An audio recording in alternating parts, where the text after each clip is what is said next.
More than 20 years after the civil war, and Bosnia and Herzegovina remains deeply divided. My guest this week is Zeljka Cvijanovic, Prime Minister of the country's Bosnian Serb entity, the Republika Srpska, whose seat of government is here in the city of Banja Luka. For more than a year, the Bosnian Serbs have been threatening secession, non-cooperation, even blockades.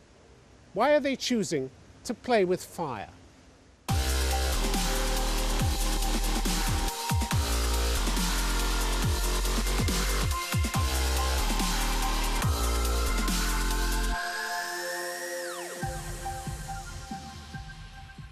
Zeljka Cvijanovic, welcome to Conflict Zone. Thank you. It's a pleasure to talk to you. Every argument here seems to become a crisis. Every crisis is taken to the brink. Do you want another war here? No, of course we don't want another war, and there will be no another war here.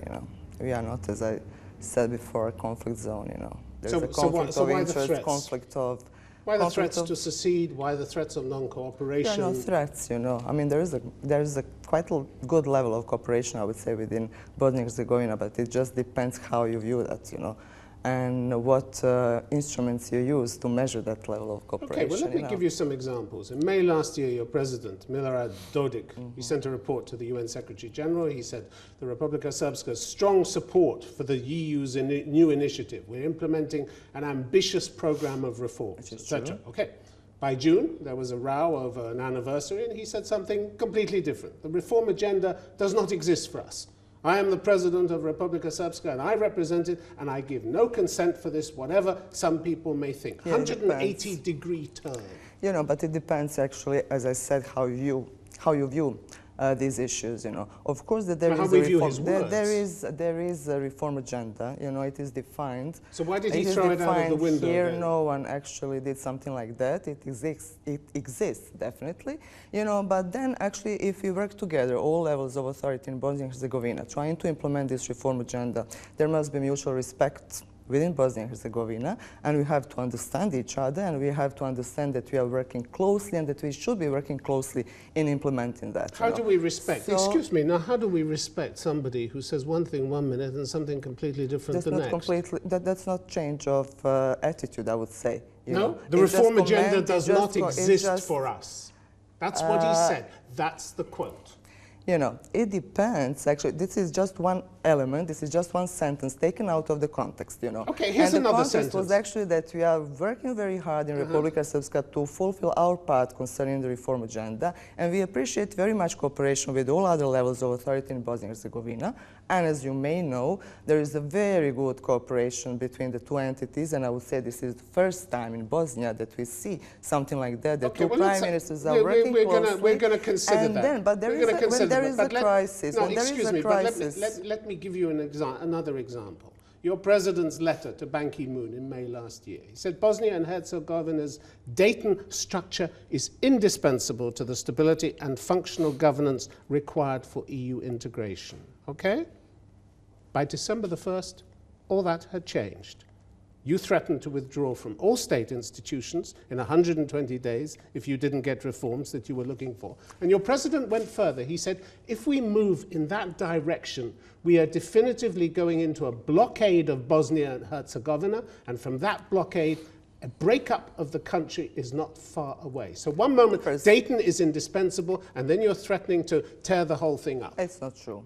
First, it's not true. Of course it's true. The quotes are absolutely accurate. You're trying to find differences in different statements. I don't have to look hard, do I, Prime Minister? Here, I don't have to look hard. First, I suggest that you talk to President Dodik, actually, so he could really explain what he wanted to say and what he said. But you're his Prime Minister. You're his Prime Minister.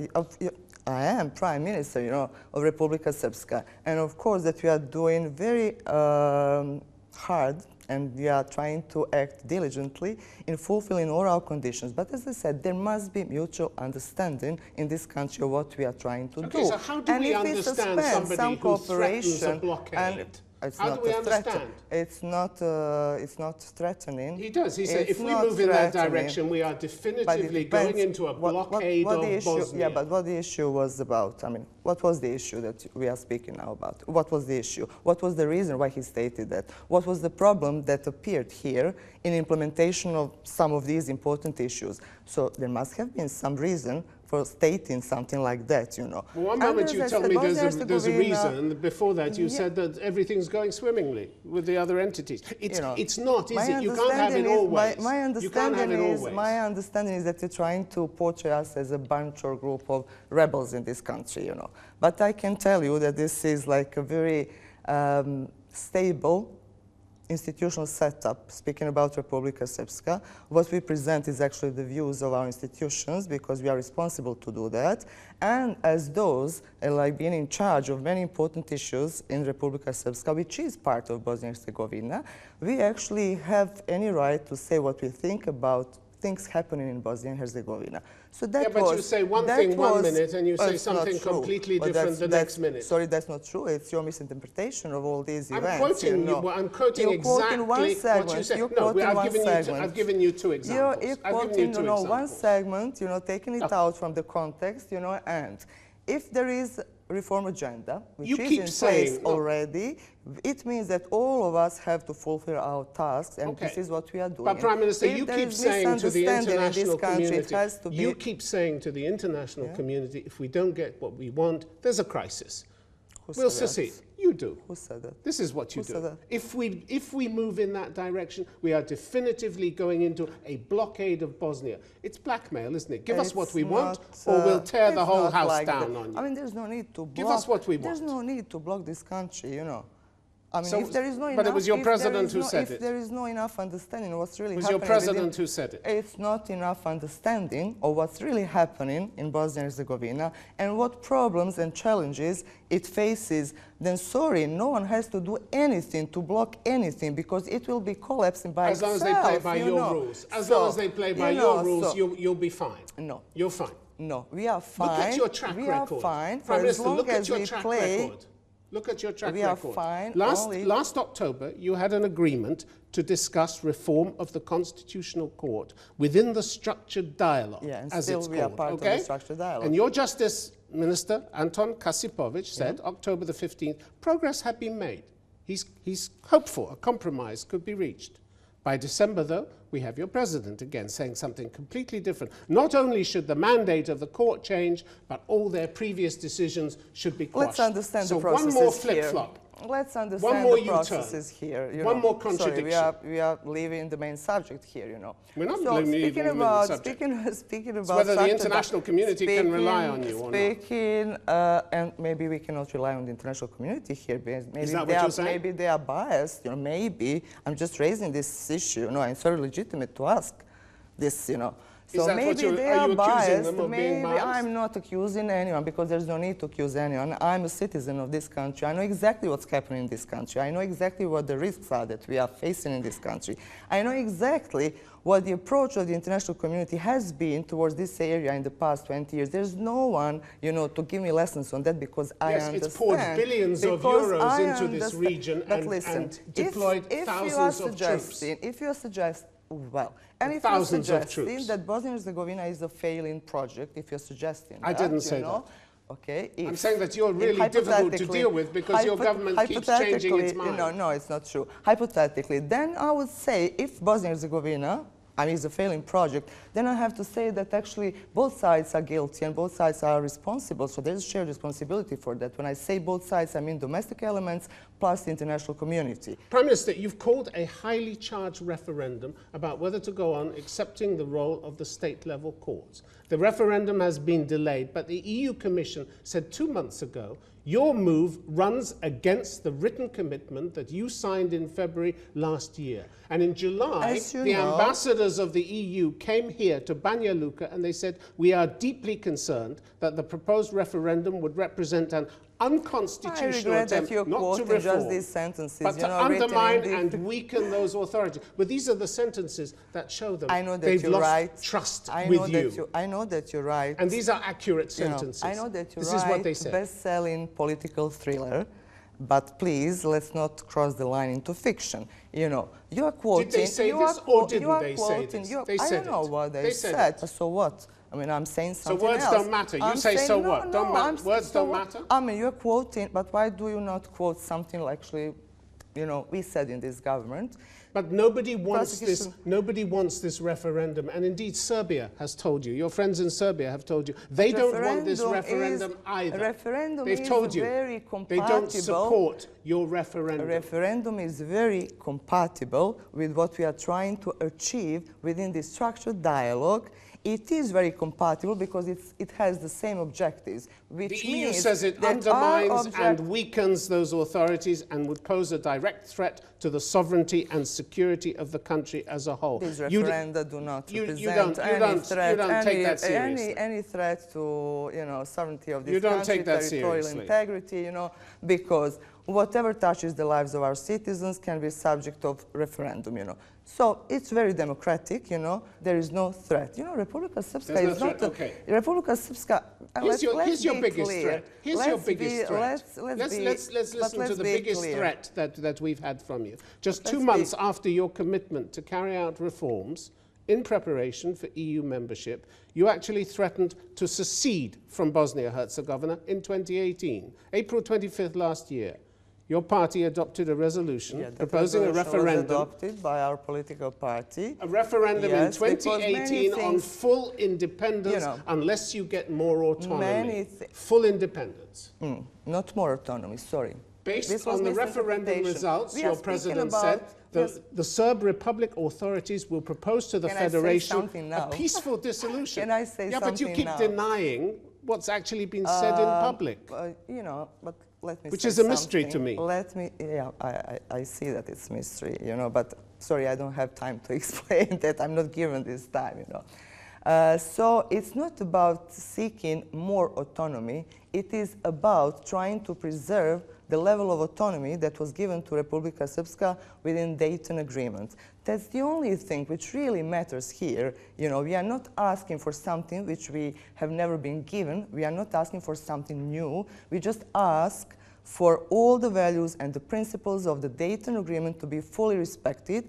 And sorry, I have to say that, and I regret very much, that these basic values and principles have been violated in the past 20 years, mainly by the international community, and that's our view. It's very legitimate, you know. The international community that you want to join in the shape of the EU. But we are already part of the international community, whether you like it or not. I mean, we are already part of that. Large sums of money from the EU.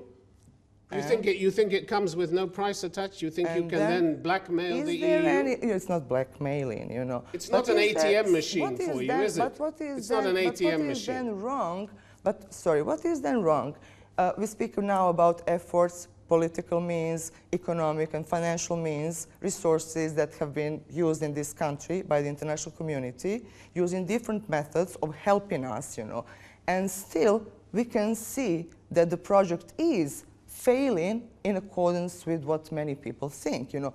Then I would say... Maybe it's because of the hatred and the lack of reconciliation here on the ground. It's not because of Republika Srpska, sorry. No. It is because of the methods which have been obviously wrong or maybe not appropriate, you know. You don't think things would improve if you stopped threatening dissolution of the state? But the problem is that you never speak about Bosnia. But you know what the problem is? That this country has never been treated appropriately by outsiders, you know. So all the assistance isn't appropriate. There have been many. All the money, all the projects. That's okay. I'm not debating with you about that. You know, I'm trying to tell you. You don't want any of this assistance. Who told you that? I mean, but you're just saying you haven't been treated appropriately. It's not fair that you draw You're just saying you haven't been treated appropriately. I'm speaking about methods that were have been used in this country. Methods of, for instance, okay, let me give you just one example. High Representative and his activities, and you know that we complain. He's part of the Dayton Agreement that you support. He's part of Annex 10 of Dayton Agreement, and he's not final interpreter of Dayton Accords. He's the final interpreter only of Annex 10, and he has very limited powers according to Annex 10 of Dayton Agreement. You know, it's quite clear. If you read carefully Dayton Agreement and all its annexes, you will realize actually that it is like that. But that High Representative or High Representatives introduced hundreds of pieces, or imposed, let's say, hundreds of pieces of legislation in this country. They changed entity constitutions many times, you know, and it doesn't okay, say so any. you don't like They the High remove- Representative. it's not a matter of liking or not, you know. Do you still want, no, tell I me this, don't Prime like Minister. the practice which has been, you Prime know, Minister. present in this country, and this practice is of I violation understand. of Prime human Minister, rights, do you want- breaching human we'll rights. That's talk- what we'll I talk do about- not we'll stand, talk about and human that's what rights. you do not stand in your country. That's We'll what talk you about would human never rights. defend. But you Tell would me never this, please, what Prime you're Minister. trying to defend in this Prime country, Minister, you would please never tell me one defend in thing. your own country. Could we answer the Yeah, question? but Do you still want to join the EU? Of course. Do you still Of want to course, join that's- So you that's accept one it's a of the- club, and you accept that there are rules you have to obey? Okay? That's quite clear. That's why So we why are you- actually so tell me then, created if so that's many true- joint activities in order to fulfill these conditions If to that's move true, why are you towards so the out EU. of step with the EU on so many issues? Take foreign policy, for instance. You failed to align with 11 out of 29 Council resolutions relating to foreign and security policy. We are a potential candidate country. We are not even a candidate country. We are not member of the European Union. We don't have any obligation now at this moment to fully comply So with are whatever. you going to comply but in we are future? going to do that in the future. You are. But, you know, it depends, of course, when we are going to become member state. It depends whether there will be new member states, given the state, you know, European Union is at now, given the political will or lack of political will towards new enlargement and other things, you know. But, you know, and you are suggesting now that Bosnia and Herzegovina is not fulfilling something, you know, which Bosnia and Herzegovina shouldn't be, and it is not like you're forced to do because we are just a potential candidate country, not even a candidate country. You said you were going to align course. with the requirements of the EU. The EU has issued a list 2 months ago of things where you haven't Don't you aligned. think that And the referendum EU that is says- going to be organized in UK will be detrimental to European path of Bosnia and I'm Herzegovina? not just talking about a I'm referendum. talking I'm about not that. talking about I'm a talking about I'm you talking talked about about what the referendum. what the EU criticizes you for. And one of the chief things it says is corruption. The political commitment on corruption has not been translated into concrete results here. Why not? To combat corruption, it requires really a lot of activities, not only in Bosnia and Herzegovina, but in all our countries here in the region, to develop proper mechanisms to have enough of political will, but also enough cooperation from our citizens in order really to struggle corruption. But I wouldn't say that It depends how serious you are about it. We are very serious because it is in the interest of Republika Srpska, it is in the interest of the other entity, it is in the interest of Bosnia as a whole, actually to develop very strong mechanisms to combat corruption. While your police are accused of committing crimes instead of actually solving them? Our You had the 6 police, members of the special police unit who they were arrested. caught by the police Yes, forces yes. themselves. Yeah. So they were discovered, they were like caught, they were arrested by the police, which means that the system is able to act properly, to identify the problems, to identify and locate perpetrators, and then to catch them. You think these Which were the means- only 6 which corrupt police means- officers that you have? And you think that this is unique example in Republika Srpska? It doesn't exist in Federation, it doesn't exist in your country, it doesn't exist No, but in any... I don't ask you about all these other countries. You're the Prime Minister of Republika Srpska. I'm Prime Minister of Republika Srpska. Yes, so I'm asking you about what happens here. And I'm very proud that our police system discovered those who committed this, you know, and that they arrested them. I'm very proud of that, which means that the system is able actually to act properly.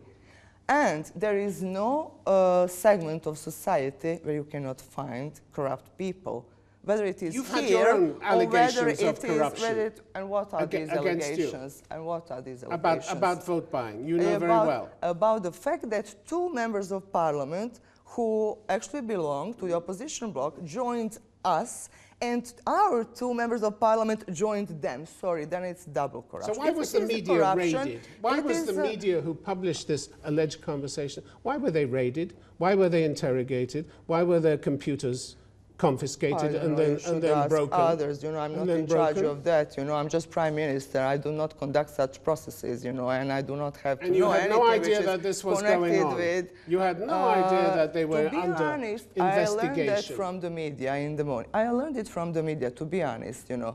Because I mean, you won't believe that, but I'm telling, this is what, about that activity I learned from the media. And now there is another case in Bosnia and Herzegovina. You know that one person who is a Bosniak leader of one of the biggest political parties is arrested. How come that something which is court evidence is already, like, you know, transcripts of conversations and other things, telephone conversation, is already exploited by the media. I mean, what are we speaking about? How is it, Prime Minister, that the EU Commission... It happens in Sarajevo. Maybe we should ask someone in Sarajevo who is in charge. How is it, Prime Minister, that the EU Commission 2 months ago says the chances of exercising free speech in this region have worsened last year? The political environment does not help create the conditions for full freedom of expression. Intimidation and threats against journalists continue. What are the obstacles, actually, for the development of intimidation and free threats? Media? What are the obstacles here? I don't see any formal obstacles, actually, to development they criticize you for having too much state control, political control over your state broadcaster, RTRS. Too much political control. Yeah, of course. I can see that you picked up all these elements, you know, stated by opposition parties here and some other. You know. They were there. I didn't need to pick them up. Okay, and that is their Do you want me to give you a chance to have a party political broadcast or to answer the criticisms that the international community is making? We don't have any political influence over the RTRS. You know, none at all. This is part of the steering committee is politically affiliated, isn't it? The steering committee is politically affiliated. It increased political control over the station and undermined editorial independence. Speaking about yes, the whole I'm talking system, about RTRS. The whole system, you know, because you have the same bodies in all three parts, all three elements of this joint broadcasting system. You know, VIH-TV, you have Federation TV, you have RTRS here. So it's the same rules and principles they operate, you know. There is nothing new or different here in Republika Srpska as compared to what we have at these other two levels, you know. But Prime Minister, a lot of criticism of your new public order laws. How come that whenever we speak about Bosnia and Herzegovina, how come that we never speak about real security threats? We always speak about Republika Srpska, about some allegedly hidden agenda that it has. I know you want to take the conversation onto that. I know, but we're still dealing with free speech issues. We're still dealing with free speech issues. I think that there is a freedom of press here. Your new public order law is causing a lot of concern. You criminalize posting text, symbols, images, or cartoons that are obscene or offensive, content that is embarrassing or insulting. But obviously, that's the area which needs working on. Definitely, yes, you know. But speaking about legislation... You're going to change that law, are you? Are you going to change that law? Legislation passed at Republika Srpska level, I'm speaking about... Are you going to change that law? Whatever actually proves to be bad or wrong in practice, going to change that law, Prime Minister? Simple question. That's not a Bible, you know, any law can Simple be question, changed. are you going to change that law? If there is a lot of reasons, actually a lot of reasons to change that, you know, but the practice Prison sentences of up to 30 days for disturbing social order, for insulting someone. Are you so sensitive, you politicians, that you can't be criticized or insulted? Any law can be changed if there is a lot of enough evidence, actually, that it requires, you know, do you want to change like that, you know. Do you want to change this? Of course, it fails in practice and shows a lot of deficits, a lot of shortcomings. Of course, yes, as I said, it's not Bible, you know, it's just a piece of legislation that can be changed if there is actually need to change that. So the practice will show. It's not me to say you now whether something is going to be changed, because it doesn't depend on me, it depends on many elements, as you, I guess, know. Why did your president last year described Srebrenica, which was the site of genocide during the conflict, why did he describe it as the greatest deception of the 20th century? Probably he had reasons, actually, to define it that way. You're saying it wasn't genocide? There was a terrible, terrible, massive crime committed in Srebrenica. For which your government officially apologized. Mr. Dodik's first government, and I think it was in 2006 or in the beginning of 2007, actually passed a decision at the government meeting, you know, to treat Srebrenica as a place of special interest, which means actually that massive investment would go there. And one of the first decisions of that government was actually to send 50 million of convertible marks actually to help development of that area. Proving in that way, or showing, actually demonstrating the approach of the government of Republika Srpska towards that area. Why the greatest deception? Something that is designed to open up a wound that actually has never healed. You know, Srebrenica, a wound of 8,000 Srebrenica, Muslim men I and boys think systematically that's terrible, massacred. That's terrible. That's by terrible. Serb forces. That's terrible what happened in Srebrenica. It's terrible what happened in So why reopen it? Why reopen all the hurt by calling it a greatest deception of the 20th century? There's no need to reopen that, you know. But he chose to. There's no need to reopen that. What is important is actually to show proper approach to Srebrenica. We can do it in many ways. One of the proper ways is actually to enable that area to progress, to support them financially, to support them economically, to integrate them within our development plans, which we do as government of Republika Srpska, because, you know, that is the area which really deserves special attention. All right, but, Prime Minister Zeljka Cvijanovic, we're out of time. We're out of time. Thank you very much for being on Conflict Zone. Thank you.